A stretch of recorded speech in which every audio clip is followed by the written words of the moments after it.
Right, it's great. It's great to be back, and it's great to be able to talk to you about the subject that I've got this morning. I'll tell you for why, because it's really, really fundamental to my Christian life.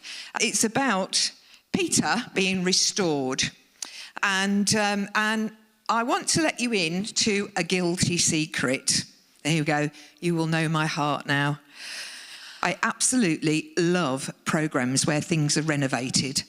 I am obsessed by renovation programs. And my favourite is the one on the top there. It's called Hometown, American program.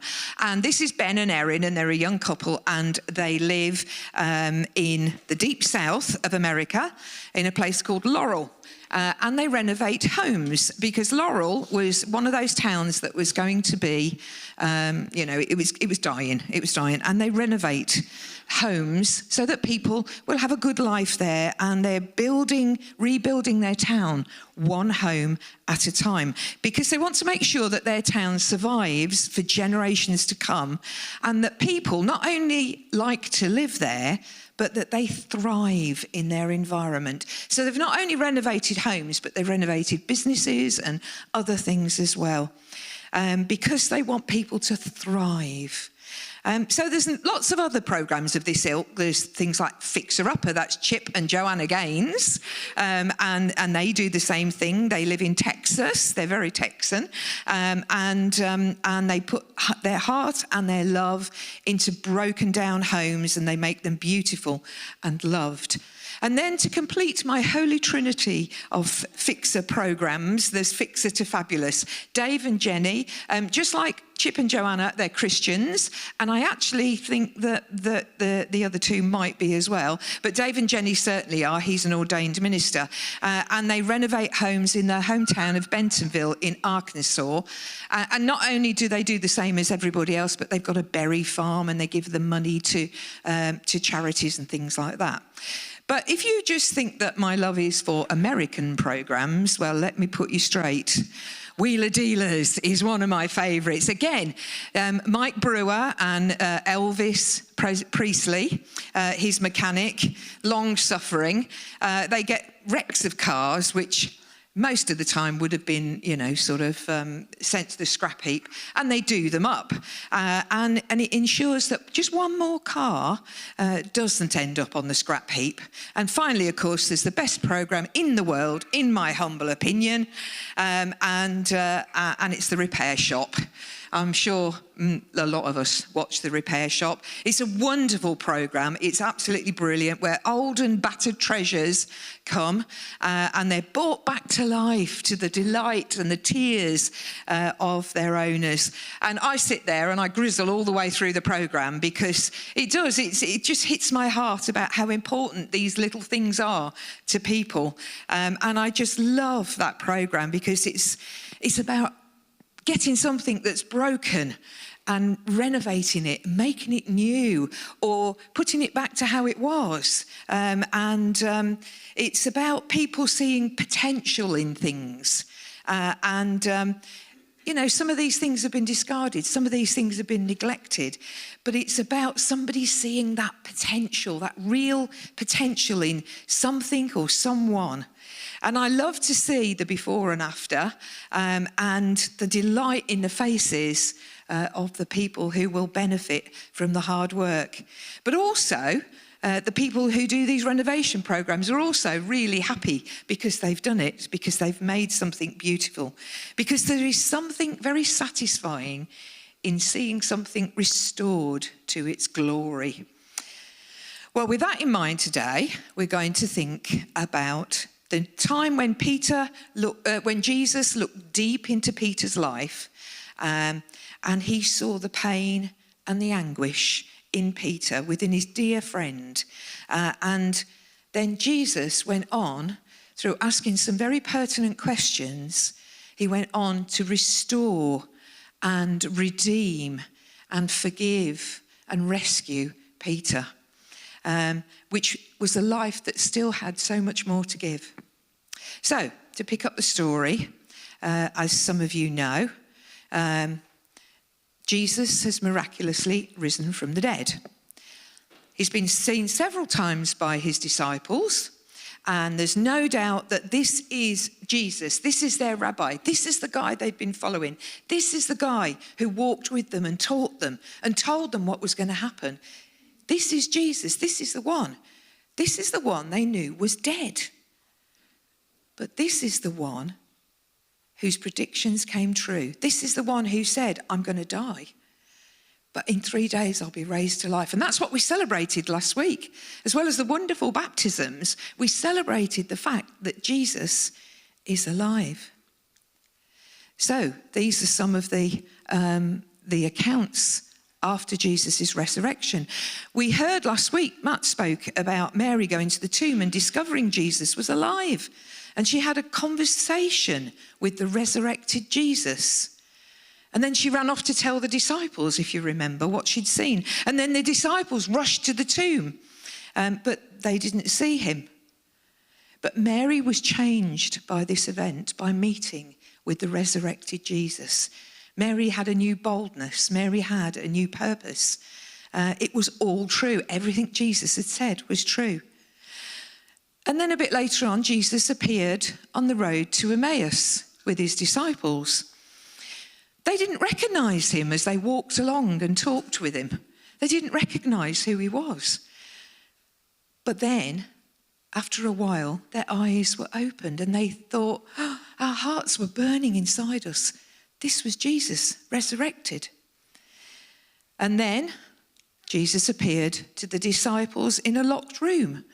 First time Thomas was absent and was fed up going, I don't think I believe it. I didn't see it. And Thomas wasn't there when Jesus appeared to the disciples in the locked room. And then 8 days later, Thomas did see Jesus, because Jesus appeared again to his disciples. And this time, Thomas was with them. He told the disciples to wait in Jerusalem, where they would be clothed from on high. And we'll be thinking about that in a few weeks' time. And according to Matthew's gospel, the disciples met with Jesus on a mountain in Galilee. And this was a turning point in the disciples' life, because he told them to go out and make disciples. He told them to go out into the world. He gave them the Great Commission and to change the world. That's what he was saying to them. Change the world. Go out. Tell people what you've seen. Tell people what you know. Tell people who I am. It will change the world. Show my love to the world. That's what Jesus was saying to his disciples. So today we are thinking of the time when Jesus met the disciples by the Sea of Galilee. Afterwards, Jesus appeared again to his disciples by the Sea of Galilee. It happened this way. Simon Peter, Thomas, also known as Didymus, Nathanael from Cana in Galilee, the sons of Zebedee, and 2 other disciples were together. I'm going out to fish, Simon Peter told them, and they said, we'll go with you. So they went out and got into the boat. But that night they caught nothing.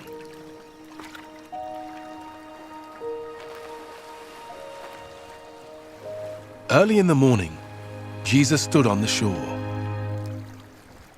But the disciples did not realize that it was Jesus. He called out to them, "Friends, haven't you any fish?" "No," they answered. He said, "Throw your net on the right side of the boat, and you will find some." When they did, they were unable to haul the net in because of the large number of fish.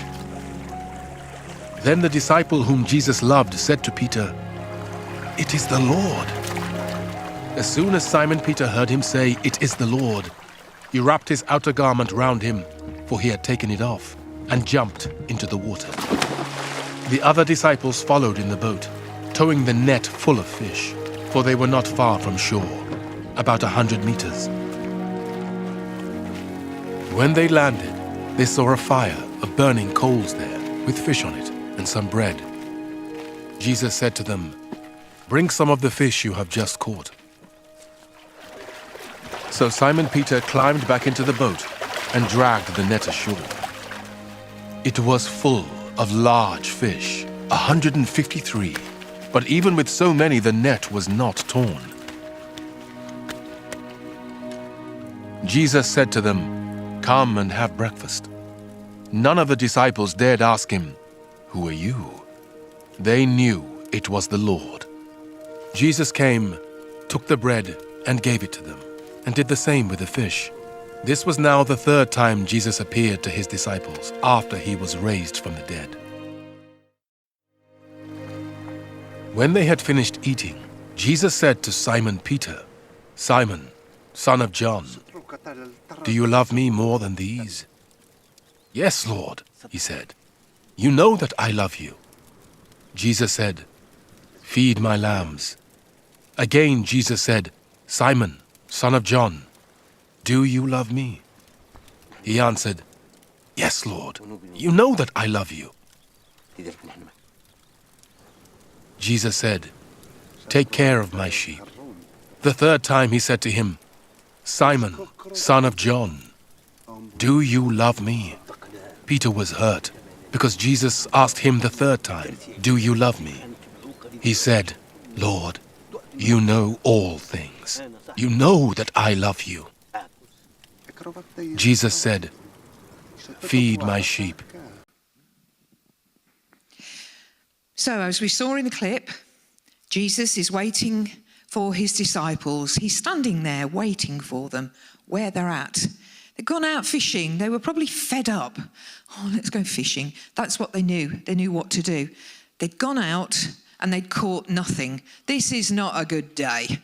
Caught nothing, nothing to eat, no money. We won't be able to sell any fish. And then they see this man who says, "Friends, haven't you got any fish?" "No, no, we haven't got any fish." So he says, "Put your nets out again." Does this sound familiar? Does this sound familiar? This had happened 3 years ago. And many things had happened since that day 3 years ago. I wonder if John's déjà vu experience, thinking, "I've heard that before, we've caught nothing, put your nets out again." I wonder if that brought back a flood of memories to the disciples. Because what they did was what the man told them to do. What they did was they threw the nets out.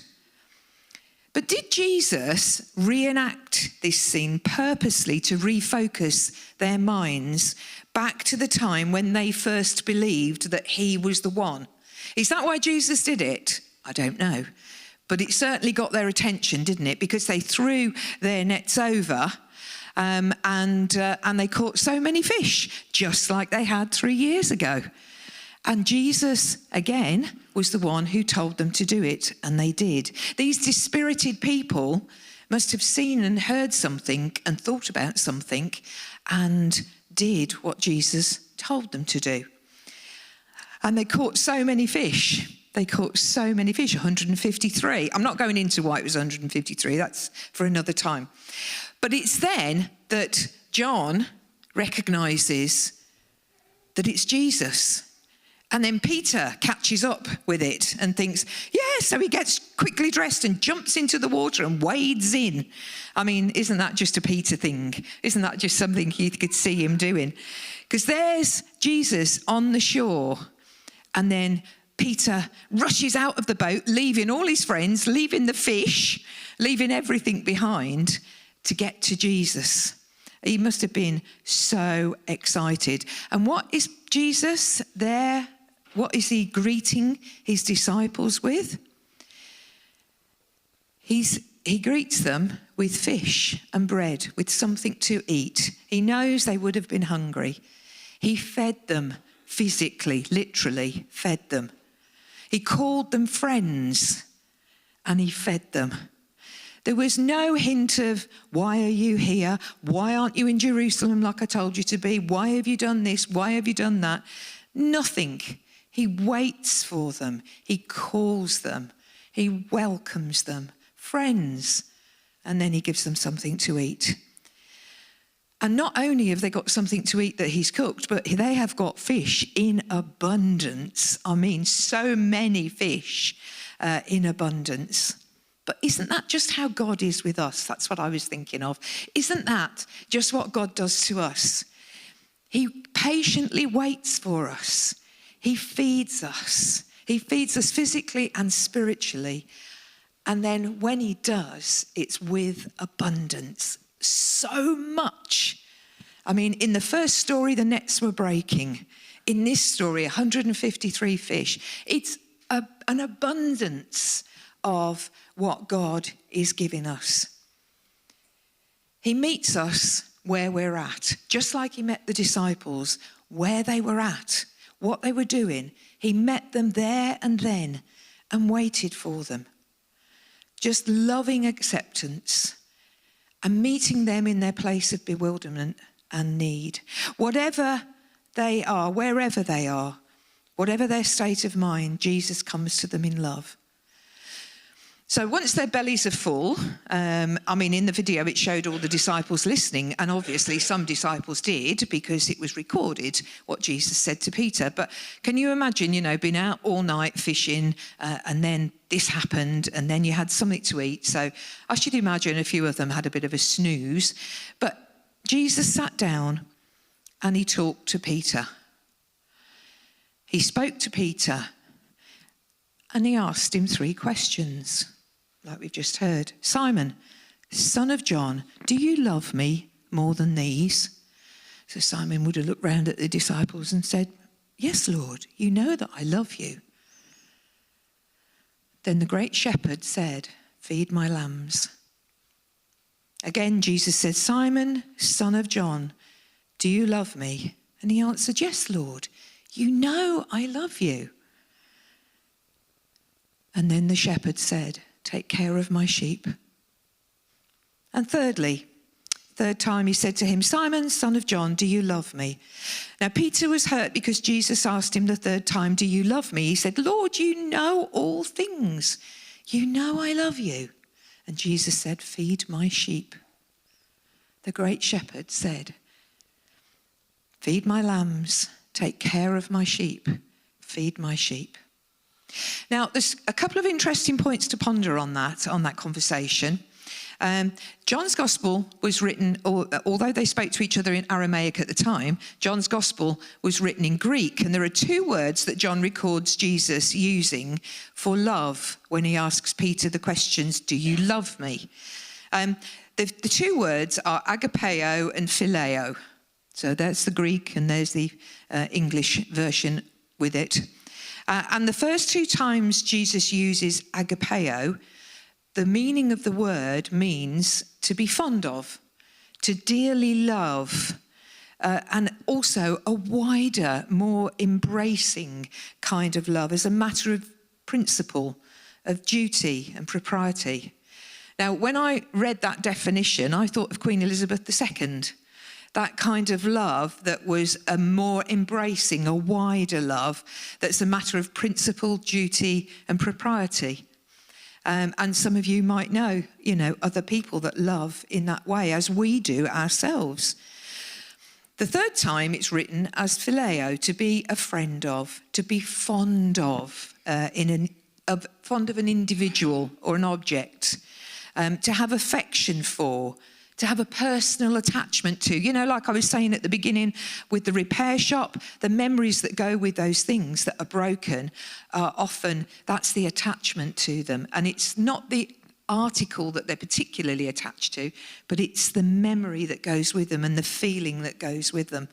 And that's the phileo type of love. It's a matter of sentiment or feeling. Now, John must have thought it was important to focus on these 2 meanings of love. Otherwise, why would he use both? I believe it's to show us the complete, the all-embracing, all-encompassing, the total absorbing love of Jesus.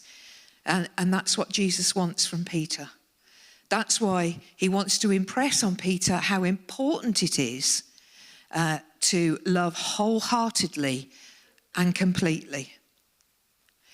And as it's been said many times before, in the questions and in the responses, Peter knows that he's rescued, redeemed, restored, and forgiven.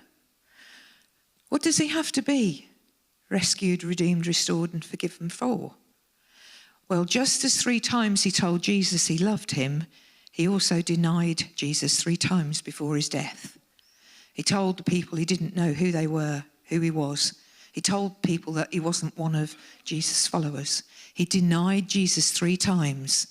And Jesus has given him the opportunity now to come back to him and to be restored, to be forgiven, to forgive himself as well. And that's important. Whatever happened in the past, Jesus has made a way for the future. Whatever happened in the past, Jesus has made a way for the future. And just as it was for Peter, so it is for you and for me. Whatever's happened in the past, Jesus makes a way for the future. Peter could move forward knowing that he was forgiven. And he's got the opportunity to let the mistakes of the past go and to move into a new future. And for Peter, it was as a leader, commissioned by Jesus and knowing his all-sustaining love. So I'm going to finish with this thought for you today. Because Jesus offers that opportunity to every one of us, to all of us. For those of you who've heard my story about how I became a Christian as an adult, it was Billy Graham saying, there is nothing in your life that you can't be forgiven for in Jesus. And that changed my life. When Jesus met with Peter, that conversation, the Good Shepherd was saying, this is what, do you love me? This is what I want you to do. That changed Peter's life. Peter was rescued and redeemed and restored and forgiven. And so are we, every single one of us. It doesn't matter what you've done in the past. We've all made mistakes in the past. And isn't it funny how many times they keep coming back to remind us about the mistakes we've made? We can leave those behind. We can ask for Jesus' forgiveness. We can leave that behind and we can move forward, because it matters not to Jesus how much you feel you've let him down. All that matters to Jesus is that he has your heart. That's what he wants. There is a lovely cartoon of somebody holding up a heart saying, this is all I've got, and Jesus leaning down saying, that's all I want. That's all he wants. He wants our heart and our trust. Can you trust Jesus with your heart and your life? Now, as Peter knew that great love, so can we. But we have to be willing to let go. Let go of those things that keep reminding you of the failures of the past. Just let them go, just like Peter had to. Just imagine Jesus saying, do you love me? You know I love you, Lord. Do you love me? You know I love you, Lord. Do you love me? You know I love you, Lord. That's what you have to do. And then hear what Jesus says to you. Because to Peter, the great shepherd, was talking about feeding sheep, loving sheep, looking after. He was the shepherd. He was the shepherd, the good shepherd. And he was passing that on to Peter. Whatever's happened in your past should not hold you back. You can let it go. But you have to trust him with your heart and your life. So when Jesus asks the question, do you love me? Then trust him and listen to him and respond to him. Amen. We're just going to have a couple of moments now just to let that sit with you. I just want you to just sit quietly for a couple of moments. It won't be too long because I know sitting quietly doesn't fit with everybody. But just listen to that voice saying, let go of the past. Let go of all that. Do you love me?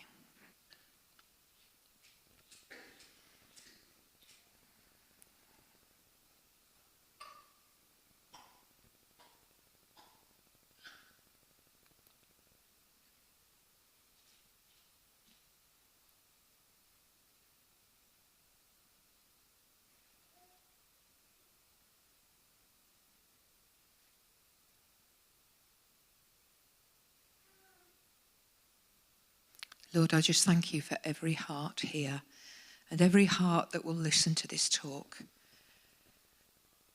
And I pray, Lord, that we will all listen to you and respond when you ask, do you love me? I pray that we will be able to let go of the past and move on into a bright, beautiful future with you, knowing your love, knowing that we are rescued and redeemed, restored and forgiven. Amen.